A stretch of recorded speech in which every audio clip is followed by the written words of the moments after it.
Quand Yves Rossi se jette de 2500 mètres dans le vide, avec une aile équipée de mini-réacteurs sur le dos, c'est pour réaliser le rêve de toute sa vie.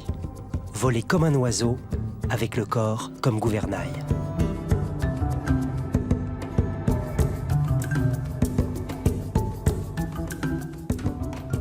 Bonjour, bienvenue chez moi. Yves Rossi, homme volant.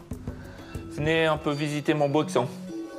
Le boxon de ce Suisse de 50 ans, c'est chez lui les souvenirs de toute une vie de pilote de chasse dans l'armée, de pilote de ligne pour la compagnie nationale et de sensations fortes. Galipette sportive, delta, soit l'élastique, ski nautique, barefoot, alpinisme, ski acrobatique, hydrospeed. On se marre. Yves Rossi n'a besoin que d'un ballon, d'un tapis de sol pour sa préparation physique et d'une machine à coudre pour ajuster ses combinaisons.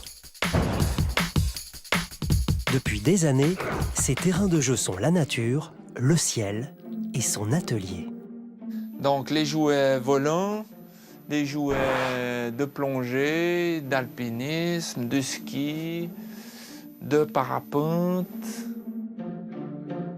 Les plongeurs, ils disent qu'on vient des poissons. Et puis moi, je dis qu'on vient des oiseaux.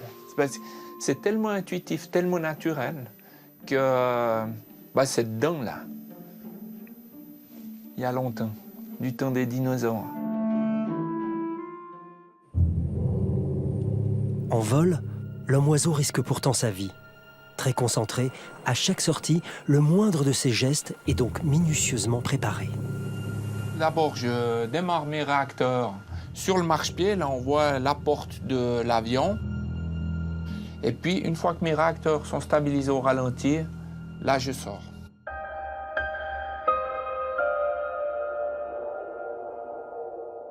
En chute, on utilise ces appuis, ça s'appelle des appuis sur l'air. Puis après, quand ça commence à voler, là, je me mets vraiment dans une position. Là, je suis stable. C'est une position aérodynamique. C'est comme le sauteur à ski.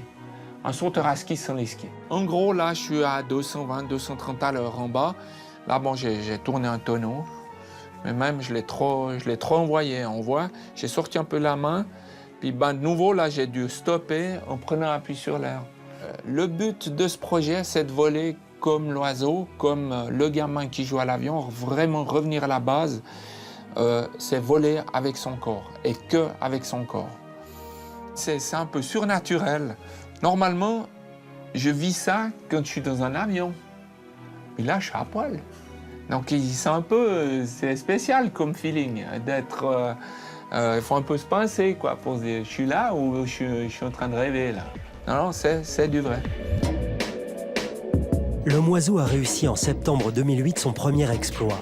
Franchir la Manche, 99 ans après Édouard Blériot. Parti de Calais, c'est après un vol de 32 km et 10 minutes qu'il se pose de l'autre côté du Channel, dans un champ anglais. Un exploit qui le rend célèbre dans le monde entier et le pousse à aller encore plus loin. Le 26 novembre 2009, Yves Rossi a tenté de devenir le premier homme à réaction à rallier 2 continents par le détroit de Gibraltar. Ce jour-là, la toute première phase du vol se déroule normalement. Mais très vite, il doit traverser un énorme nuage. Aveuglé, pris dans des turbulences, il doit larguer son aile d'urgence et déclencher son parachute. Ouais. Là, je suis rentré dans le nuage, je suis ressorti sous le nuage à 800 mètres d'altitude, à mon altitude minimum, en piqué, direction la planète. Donc, j'ai pas joué, là, j'ai tout balancé. J'ai ouvert mon parachute. Parce que après, je suis un parachutiste au début, je suis un parachutiste à la fin. Et là, il y a quelques principes de base de parachutiste qu'il faut respecter. Donc, l'altitude d'ouverture, je dois la respecter. Obligé d'amérir, il est repêché par son équipe de secours. Son aile a coulé dans la bataille, mais le plus important, il est vivant. Moins d'1 an après cet échec, sa toute nouvelle aile est déjà opérationnelle. Alors ça, en fait, c'est l'arme fatale. Donc, c'est en fait un nouveau prototype d'aile qui n'est plus pliable, qui fait que 2 mètres d'envergure. Donc, jusqu'à présent, j'avais fait un planeur et j'avais mis des réacteurs dessous. Maintenant, je veux faire un chasseur. Ça, c'est un chasseur.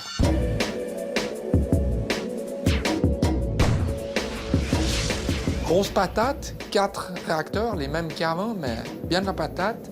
L'aile étant plus petite, elle a moins de résistance, je vole plus vite. en ayant une forme un peu plus delta que l'ancienne. Elle est beaucoup plus stable aussi. Avec ça, je fais de l'accro. Je tourne des tonneaux, c'est des valses, un peu des barriques. Et je tourne même, c'est pas vraiment un looping, mais c'est une virgule. Je fais comme ça, là je suis pratiquement arrêté et je retombe.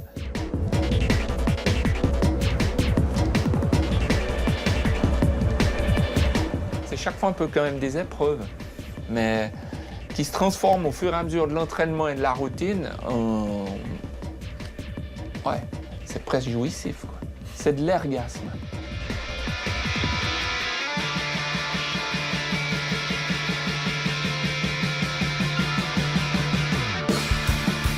Grâce aux performances de son aile, plus maniable et plus puissante, Yves Rossi a réussi au mois de juillet dernier à voler en formation avec 2 autres avions lors d'une démonstration aérienne réalisée au-dessus de la Suisse.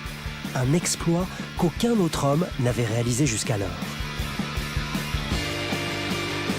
Aujourd'hui, il s'entraîne déjà pour son prochain défi, franchir le Grand Canyon aux États-Unis.